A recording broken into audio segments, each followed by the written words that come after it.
Silakan Miu kucing. Halo? Ya, salam, salam. Ya, shalom. Silakan. Selamat malam. Mau tanya apa? Ya, kalau kalau bagi kakak ini percaya percaya adanya hidayah nggak? Hidayah siapa? Ya, hidayah. Kalau kalau di Islam kan ada hidayah. Kalau kalian percaya nggak hidayah itu ada? Hidayahnya siapa dulu? Enggak, aku nanya kalau di Kristen itu percaya nggak adanya hidayah? Iya, hidayahnya siapa? Saya Hidayahnya per, ini, saya hidayahnya, per, hmm? yaudah, terus. Saya percaya ada hidayahnya Tuhan Yesus melalui Roh Kudus. Saya sudah Kenapa? dapat hidayah. Saya udah dapat hidayah dari Allah yang benar, Allah Sang Bapa melalui Kristus di dalam rohnya. Sebenarnya Tuhan Tuhan di Kristen itu Yesus atau Allah sih? Tuhan kami itu satu. 1 Korintus 8:6. Tuhan kami Tuhan Yesus. Bapa itu adalah sumbernya Yesus. Sama seperti begini. Saya satu nggak? Iya, satu. Satu. Saya punya tubuh nggak? Iya, Saya punya firman nggak? Pikiran nggak? iya, Saya punya roh nggak? iya. Tubuh saya manusia nggak? Ya jelas. Firman saya manusia nggak? Ya dari satu kesatuan itu semua. Nah, kalau firman saya manusia, tubuh saya manusia, roh saya roh manusia nggak? Ya, tapi kalau setelah mati Apakah kan ada itu 3 manusia? Apakah ada 3 manusia yang kamu lihat? Atau hanya satu? ya satu. Terus yang dimaksud Bap Nah, ya terus Allah yang kami dimaksud pun, Allah kami pun, Allah kami itu juga satu. Ya, Tritunggal itu bagaimana? Tritunggal itu tentang bagaimana Allah kami yang satu. Nah, Bapa itu adalah Allah yang esa itu. Nah, Bapa ini di dalam dirinya dia memiliki firman nih, pikiran. Selain memiliki pikiran atau firman, dia memiliki roh. Nah, kalau Bapa ini adalah Allah, maka firmannya Bapa pastilah Allah, rohnya Bapa pastilah Allah. Dan firmannya Bapa itulah Yesus. Makanya disebut anak. Sama seperti saya, kalau tubuh saya manusia, berarti firman saya pasti manusia dan roh saya pasti manusia, tapi tidak ada 3 manusia, hanya ada satu manusia. Kalau sang Bapa adalah Allah, maka firmannya Bapa pastilah Allah yaitu Yesus, dan rohnya Bapa pastilah Allah yaitu Roh Kudus. Tapi tidak ada 3 Allah, hanya ada satu Allah. Kamu di dalam agama kamu sebagai Islam, kamu pasti mengenal Allah kamu dari Quran, bukan? Melalui Nabi. ya, Quran kamu adalah firman Allah yang jadi buku, bukan? ya perkataan Allah. Oke, kalau Al-Quran adalah firman Allah yang menjadi buku, maka Yesus adalah firmannya Allah yang menjadi manusia. Ya, Begitu. tapi kan semua nabi memang diciptakan termasuk juga Yesus itu kan Oh, Yesus nabi. tidak diciptakan. Sekarang saya tanya, kalau firman, kalau Yesus kan firman. Kalau Nabi kan bukan firman. Yesus kan firman, Yohanes 1 ayat 14. Kalau firman diciptakan, dengan apa Allah menciptakan firman? Iya, Allah kan menciptakan segala sesuatu melalui firman. Berfirmanlah Allah, jadilah terang. Berfirman, jadikan ini kun fayakun jadilah semua. Itu kan oleh firmannya. Kalau dia menciptakan segala sesuatu oleh firmannya, bagaimana mungkin firmannya itu ciptaan? Gitu. Makanya Yesus itu bukan ciptaan, karena dia adalah firman. Logos dalam bahasa Yunani-nya. Ya itu Ilmunya Allah itu itu sendiri. bagi pendapat kakak. Tapi kalau bagi Islam kan itu memang utusan kak, karena dia mati kak, mati. Nggak ada Tuhan itu yang mati kak. Oh, bukannya Isa itu diserupakan ya? Kamu kok bilang mati ya? Iya kan Kan? Yesus katanya mati, berarti kan bukan Tuhan. Ya dia mati tapi hidup kembali bukan? Yesus hidup Siapa? kembali nggak? Bangkit nggak dia? Iya, tapi kan dia mati. Iya dia Berarti mati tapi hidup kembali. Kamu coba logikakan.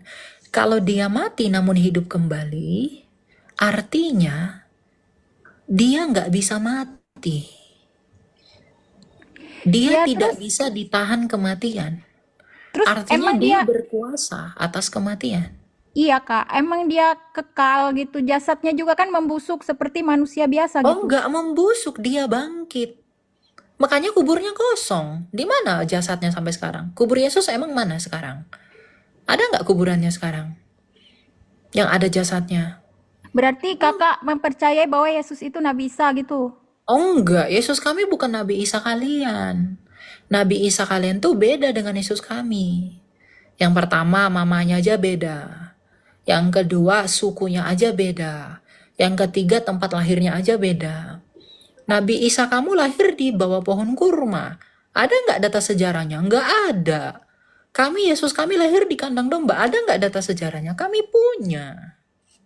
Jadi kalau kalian menyamakan Nabi Isa di Quran dengan Yesus di Alkitab, kalian sedang melakukan perlawanan yang tidak seimbang. Karena apa? Karena kalian nggak punya data sejarah. Ya kalau Yesus masih hidup sekarang di mana kak? Di mana? Dia di surga. Berarti udah Para mati, rasul, yang namanya di surga itu udah mati kak. loh, sekarang saya tanya, Tuhan kamu di sekarang berada di mana? Di Di surga Ars. bukan? Di Ars. Bukan. Ya, Oke. Dia pernah mati nggak? enggak. Tuhan Nah, kekal, nggak pernah mati. Tuhan itu, oke, Tuhan itu kekal. Di dalam pandangan kamu surga itu apa? Surga tempat kita nanti kalau udah mati, bagi yang ini yang banyak amalnya ke surga, yang banyak dosanya ke neraka gitu. Yang banyak amalnya akan ke surga, yang nggak banyak amalnya pergi ke neraka. Ya, yang banyak dosa di neraka, tapi setelah dosanya selesai dibersihkan ke surga gitu, Kak. Dibersihkannya pakai apa? Ya, masuk neraka dulu. Oke, dosa itu bisa dicuci nggak dengan api? Bisa. Gimana caranya dosa dicuci dengan api? Bukan dengan api aja, dengan siksaan di neraka dulu. Seberapa besar dosanya, setelah habis, bersih, baru masuk surga gitu. Oke, berarti kamu nanti ke surga dalam keadaan udah gosong. Udah Ya disiksa enggak, dulu kalau kan? dijadiin baik lagi baru masuk surga gitu. Ada nggak dalilnya? Aku bukan dari pesantren, Kak. Aku tahu dari Ah, ustadz. kamu kalau berbicara seperti itu, kamu harus menunjukkan ke kita. Tapi nggak apa-apa, saya menghargai itu iman kamu. Tapi bagi kami tidak menerima itu. Karena gagasan itu nggak pernah ada dalam iman kami. Dan kamu harus tahu bahwa iman kamu itu datangnya belakangan dari iman kami. Gitu. Dan memang Ya, iman kalian tidak ada hubungannya dengan kami. Jadi kalau kalian bilang kami menyempurnakan, kami tidak merasa disempurnakan karena apa? Kalau kalian menyempurnakan kami, harusnya kalian lebih komplit daripada kami. Tapi ini enggak, kalian malah meniadakan semua perintah kitab suci kami. enggak gitu. Menghilangkan sakramen-sakramen kami. Gitu. Jadi kita tuh enggak pernah sama. Seperti yang saya katakan Menyempurnakan tadi. itu bukan berarti semua dipakai gitu, Kak. Mana yang salah, yang nggak dipakai gitu. Oke, kira-kira apa yang disempurnakan? Ya, Kalau bagi Kakak cukup pelajari. Kalau Kakak pengen tahu justru tentang karena Islam, belajar. justru karena saya udah belajar, makanya saya tahu. Kenapa Makanya kalau saya Kakak tanya. udah belajar? Kenapa Kakak kalau udah belajar bener banyak pendeta-pendeta yang mualaf tuh? Oh, kalau banyak pendeta yang mualaf, kenapa angka kalian menurun di Indonesia? Tadinya 90%, sekarang tinggal 70%. Data dari mana? Kamu mau saya tunjukin datanya? Yang jelas mayoritas Islam di Indonesia. Iya, tapi kan jumlah kalian selalu menurun tiap tahun. Ya Itu enggak lah. ungkapan pemuka kamu sendiri loh. Jadi, kalau kamu bilang saya dapat hidayah, saya udah dapat hidayah dari Tuhan Yesus. Dan banyak dari kalian yang sudah dapat hidayah dari Tuhan Yesus. Giliran kamu kapan? Justru ini apa? Aku lagi berdoa semoga kakak dapat hidayah. Jangan terlalu Aku membenci pun Islam, Kak. berdoa, semoga kamu percaya kepada hidup. Aku pun berdoa, biar kamu jangan percaya sama yang mati dan tidak memberikan kepastian sorga sama kamu. Saya nggak mau kamu dicuci dulu. Saya kasihan sama kamu. Saya nggak mau kamu dicuci dulu, gosong dulu, baru masuk neraka, baru masuk surga. Ya Saya nggak karena mau, saya nggak mau melihat kamu di surga menyaksikan orang melakukan hal-hal yang bidadari-bidadari. Saya maunya kamu itu di surga yang kudus, yang tidak ada waduh, Kak. perkawinan, yang Kalau tidak ada pendapat kakak kayak gitu salah. kejahatan. Salah, Kak. Karena di surga itu nggak mudah didapetin, Kak. Nggak kayak kayak apa? Kayak di Kristen ada penebusan dosa. Karena Justru, dosa. justru karena memang surga itu nggak bisa didapatkan orang berdosa, maka yang dari surga turun ke dunia untuk membawa manusia kepada surga. Itulah Yesus Kristus. Yohanes 8 Waduh. ayat 22, 23, dan 24. Begitu. Makanya saya tawarin kamu. Kalau kamu mau ke surga, kamu harus percaya sama yang datang dari surga. Karena yang nggak datang dari surga, itu nggak mungkin bisa pergi ke surga. Gitu. Pakai Jadi aku logika aja, Kak. berdoa, Pakai logika, Kak. Karena dosa itu ditanggung sendiri, Kak. Karena kan itu perbuatan kita. Kenapa harus ada yang nanggung? betul, betul, betul. Memang dosa itu ditanggung sendiri. Tapi upah dosa itu yang ditanggung sendiri itu membawa manusia nggak akan ada yang selamat. Makanya Tuhan kami datang ke dunia, dia menanggung akibat kutuk dosa itu. Dengan mati di kayu salib, lalu turun ke dalam kerajaan maut, dia memporak-porandakan kerajaan maut itu dan bangkit sebagai pemenang. Maka semua orang berdosa harus percaya kepada Yesus agar apa? Agar maut tidak lagi berkuasa atas dia. Melainkan oleh karena Yesus yang telah menang atas maut, Tuhan Yesus dapat menyelamatkan mereka. Terus kalau di Kristen itu ada neraka nggak? Ada, neraka itu buat orang yang nggak mau percaya Yesus. Karena orang masuk neraka itu karena dosa-dosanya. Yohanes 8 ayat 24. Gitu. Jadi orang masuk neraka itu karena apa? Karena dosa-dosanya. Nah, karena semua orang berdosa pasti masuk neraka dong.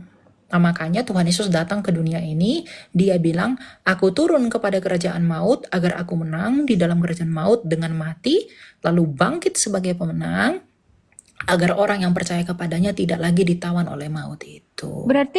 Berarti cukup percaya sama Yesus terus ditebus dosanya gitu. Jadi untuk Kamu apa? harus bukan percaya begitu aja, harus percaya sungguh-sungguh dan mengikuti perintah Yesus. Perintah Yesus apa? Kasihilah Allahmu, kasihilah sesamamu, dan kasihilah musuhmu. Sama seperti saya menginjili kamu, itu saya sedang mengasihi kamu. Saya nggak mau kamu binasa. Gitu. Jadi orang yang mengaku percaya Yesus terus bebas berbuat dosa, berarti dia nggak percaya. Sama seperti kamu bilang aku sembuh. Tapi kamu masih batuk-batuk, berarti kamu nggak sembuh dong. Kenapa? Karena nggak ada buktinya kalau kamu itu udah sembuh. Nah, orang mengaku percaya Yesus, tapi tidak berbuat baik, malah hidup berbuat dosa terus, itu berarti dia nggak percaya. Kalau memang dia sungguh-sungguh percaya, hidupnya akan baik, dia akan menjauhi dosa-dosa, meskipun dia Gini, kadang-kala jatuh dalam dosa. ya itu pendapat kakak ya. Jadi Ya kalau menurut kakak, karena memang pengajaran yang benar itu begitu. Makanya saya tanya kamu tadi, Apa yang disempurnakan dari ajaran kami yang sudah sempurna itu? Konsepsi teologi kekristenan itu berdirinya itu bukan sejak Yesus lahir loh, tapi sejak zaman Adam. Kamu tahu, ketika Adam dan Hawa jatuh ke dalam dosa, apa yang Tuhan janjikan kepada Adam? Bukan agama. Yang Tuhan janjikan kepada Adam apa? Mesias, anak laki-laki yang hanya datang dari perempuan. Siapa anak laki-laki yang hanya datang dari perempuan kalau bukan Yesus? Artinya, Yesus itu dianggap sebagai Mesias, itu bukan pada waktu itu aja, tapi karena memang sudah penantian dari para nabi. Makanya dalam Lukas 16 ayat 16, dikatakan hukum Taurat dan nubuatan kita para nabi itu berakhir sampai tampilnya Yohanes Pembaptis. Dan sejak saat itu kerajaan Allah diberitakan. Jadi kalau Gitu. gini Kak, jadi kalau Tuhannya Kristen itu di surga, terus yang mengatur alam semesta ini siapa? Allah kan maha kuasa. Yesus kan mati dalam keadaannya sebagai manusia. Bukan keilahiannya yang mati. Sama seperti begini, kalau kitab suci kamu saya bakar, apakah firman Allahmu terbakar? Kan enggak. Kertasnya yang terbakar. Nah, ketika Yesus mati di kayu salib, firman Allah enggak mati. Yang mati apa? Kemanusiaannya. Karena Allah tuh enggak bisa mati. Firman Allah enggak bisa mati. Sama seperti firman Allah kamu enggak bisa terbakar. Gitu. Itu gimana sih maksudnya? Seumpamanya nih, Tuhannya itu disalib, terus yang mencabut nyawanya itu siapa gitu? Enggak ada. Di kami tuh enggak ada cabut nyawa. Semua orang itu mati karena dosa. Gini, Tuhan kami tidak pernah menciptakan manusia untuk mati. Kalau di kamu kan Tuhan ciptakan, ditakdirkan untuk mati. Lalu nanti dimasukkan ke surga atau neraka begitu. Kami enggak. Semua orang mati itu karena dosa. Jadi Tuhan kami itu enggak berdrama. Tuhan kami cipta manusia itu untuk hidup kekal. Tetapi dosa manusia itulah yang membuat dia mati. Jadi Tuhan kami enggak pernah menciptakan kami untuk mati. Kalau Tuhan kamu mungkin ciptakan kamu untuk mati. Nah pertanyaan saya, kalau dia menciptakan kamu untuk mati, untuk apa kamu diciptakan? Ya untuk ini, untuk apa? Beribadah kepada Allah. Kalau kita nggak beribadah kan berdosa, berarti dia menentang Tuhan gitu. Untuk beribadah, kenapa dia tidak ciptakan aja di sorga? Tidak usah ciptakan bumi kalau hanya untuk beribadah. Ya itu karena kan itu ujian manusia Kak. Siapa yang beriman, Ujian. siapa yang nggak beriman gitu. Jadi kalau ada orang nggak beriman itu ditakdirkan nggak sama Tuhan? Iya, kita kan ini manusia cuma menjalankan takdir aja. Oke, kalau saya nggak percaya Tuhanmu, lalu saya dibuang ke neraka, itu kan karena takdir Tuhanmu. Berarti kenapa dia menyalahkan saya? Kalau begitu. Itu prioritas Tuhan Kak. Kita manusia nggak tahu, akal kita nggak nyampe Oke, gitu. berarti saya bisa katakan Tuhan kamu otoriter dong.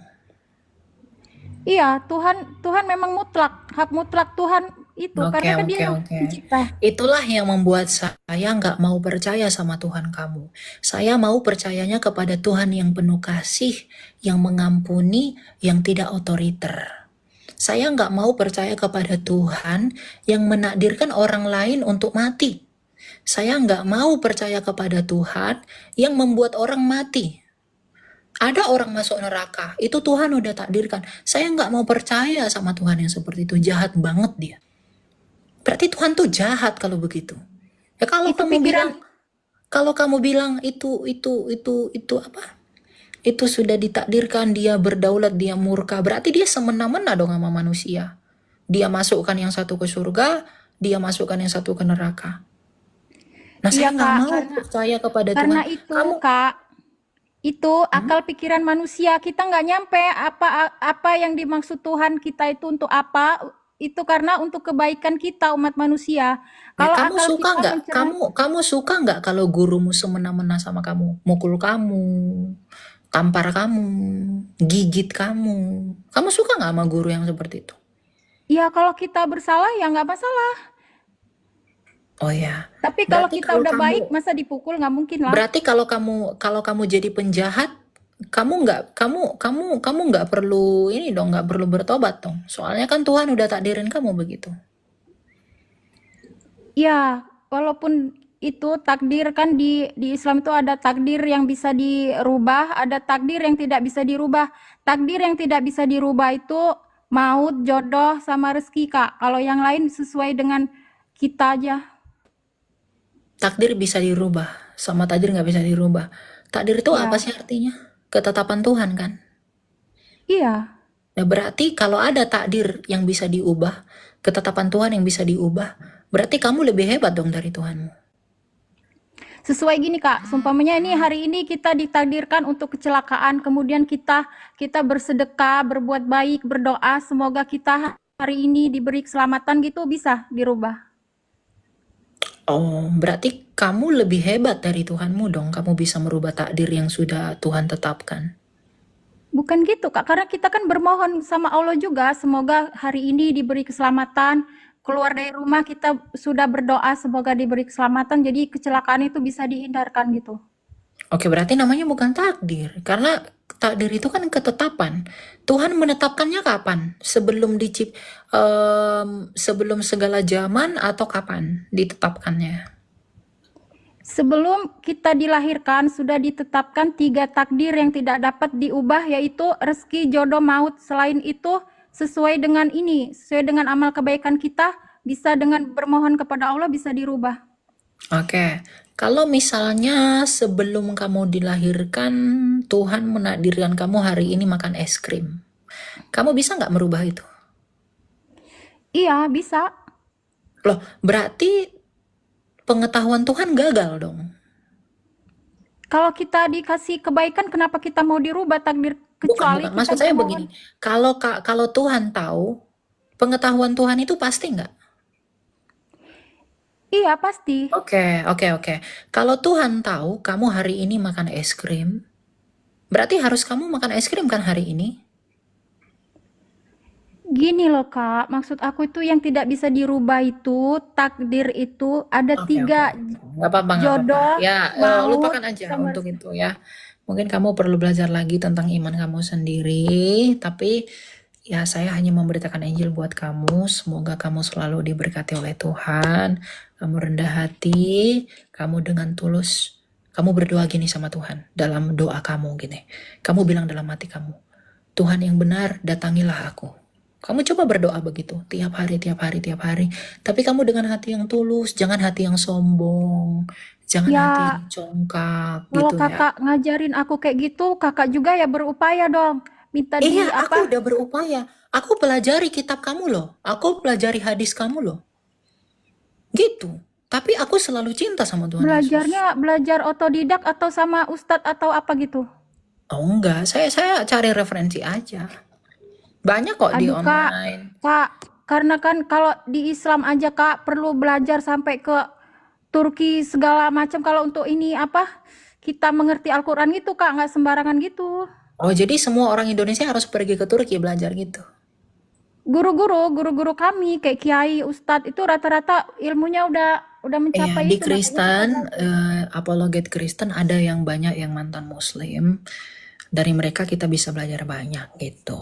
Ada yang misalnya Pak Fendi Aceh ya, mereka banyak bisa belajar, terus banyak deh gitu.